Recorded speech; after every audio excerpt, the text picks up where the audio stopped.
Ayan guys, kain tayo. May debate dito sa, dito sa harap. Meron daw sinigang na pusit. Ayan yung nagsasabi. Kuya Haji, totoo ba may sinigang na pusit? Oo nga. Hindi ka ba nakatikim? Hindi pa. Adobong pusit. Nakatikim na ako. Sinigang na pusit. Dami.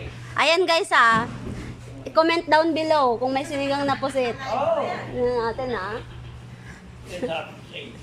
Hanapin niyo po yung tao na yan pag mayroon po kayong nakitang sinigang na pusit. Sinigang na pusit, grabe, parang nakakadiri naman yun. Inume, Tawa lang tawa si Robby, Pwede nga isigang yung isda. Pwede isigang ang ipon. Oo, talaga, mayroong ganun. Pwede rin ang pusit.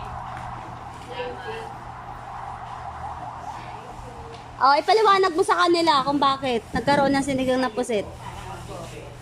Try nyo. Try niyo. Ay sus. Ay, Kulay pa lang nagkakaroon na kayo.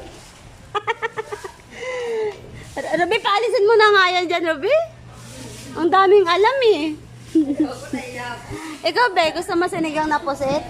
Magsigang tayo mamaya? Oo. Ha? Try nyo kasi. Ton, magsigang ka din mamaya, Ton. Mars, ganun order mo ulam bukas, ewan ko kung So, yun lang guys. Doon lang natatapos ang aking video. Kasi na-curious lang ako. Mayroong sinigang na pusit. Hindi ako kukuha pag yung niluto.